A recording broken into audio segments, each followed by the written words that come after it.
தலைவர் அவர்களே, இந்திய பொருளாதார நிலை படிப்படியாக முன்னேறி வருகிறது. இந்த ஆண்டில் நிலைமை மேலும் திருப்திகரமாக இருக்கக்கூடிய வாய்ப்புகள் உள்ளனவென்றும் உலக பாங்கின் அறிக்கை ஒன்று கூறுகிறது. ஆனால் அதற்குள்ள 2 குறைபாடுகளையும் அந்த அறிக்கை கூறியுள்ளது. முதலாவதாக, விவசாய துறையில் நீண்ட கால வளர்ச்சி அவ்வளவு திருப்திகரமாக இருக்கவில்லை என்றும் அதிக வேகமான வளர்ச்சிக்கு இன்னும் உயர்ந்த அளவு விவசாய முன்னேற்றம் இன்றியமையாதது என்றும் குறிப்பிட்டிருக்கிறது. இரண்டாவதாக, தொழில்துறையில் காணப்படும் ஒருவித மந்தமான போக்கையும் அந்த அறிக்கை விமர்சித்திருக்கிறது. அதற்கான காரணங்களை ஆராயும் வகையில், தொழிலுக்கு வேண்டிய மூலப்பொருட்கள் வேண்டிய அளவுக்கு கிடைக்கவில்லை. உற்பத்தியான பொருட்களுக்கு கிராக்கி மிகவும் குறைந்துள்ளது. அது மட்டுமின்றி, மின்சக்தி கிடைப்பதில் ஏற்பட்ட சிரமங்களுமாக சேர்ந்து தொழில்துறையில் இந்த மந்த நிலைமை ஏற்பட்டன. சென்ற மார்ச் மாதம் முடிவடைந்த கடந்த ஆண்டில் தொழில் உற்பத்தி 5% அதிகமாக இருந்தது. அதற்கு முந்திய ஆண்டில் 2% தான் உற்பத்தி அதிகமாயிற்று. முக்கியமாக ஜனவரி முதல் மார்ச் முடிய 3 மாதங்களில் தொழில் வளர்ச்சி 10%க்கு மேல் இருந்ததாக கூறப்படுகிறது.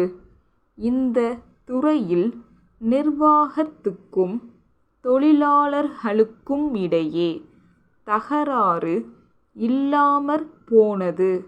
இதற்கு காரணம், அரசாங்கம் நல்ல நோக்கத்துடன் அணுகி சாத்தியமான நடைமுறைகளை கையாண்டு வருவதும் தான் இந்த முன்னேற்றத்துக்கு காரணம் என்று சொல்லலாம்.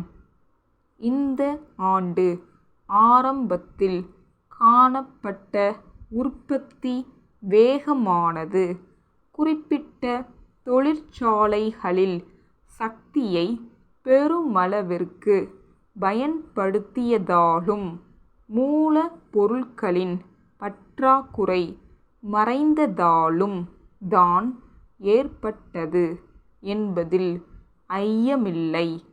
உற்பத்தி வளர்ச்சியின் வேகம் அதிகரித்தால் தான் தேசிய வருமானமும் வேலை வாய்ப்புகளும் அதிகரிக்கும்.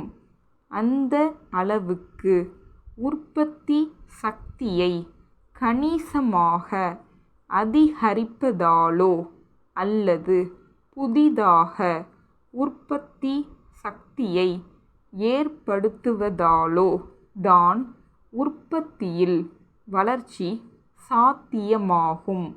இந்த விஷயத்தில் அரசாங்கம் தாராளமான கொள்கையுடன் செயல்பட்டு வருவது அனைவரும் வரவேற்கத்தக்கது.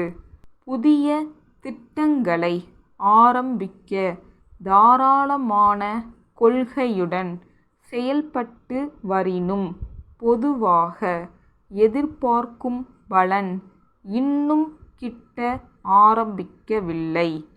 சென்னை தேனாம்பேட்டை சமூக நலத்துறை இயக்குனரிடமிருந்து தமிழ்நாடு அரசு சமூக நலத்துறை செயலர் அவர்களுக்கு, ஐயா, சென்ற மாதம் 10ஆம் நாளிட்ட அரசு கடிதத்தில் ஊராட்சி ஒன்றியத்தின் நேரடி பார்வையில் இயங்கி வரும் குழந்தைகள் காப்பகத்தில் பணிபுரியும் முக்கிய சேவிகா மற்றும் அங்குள்ள உதவியாளர்களை மாற்றுவதற்குரிய அதிகாரத்தை அந்த ஆணையருக்கு வழங்குவது பற்றி இந்த அலுவலக கருத்தை தெரிவிக்கும்படி கோரப்பட்டுள்ளது.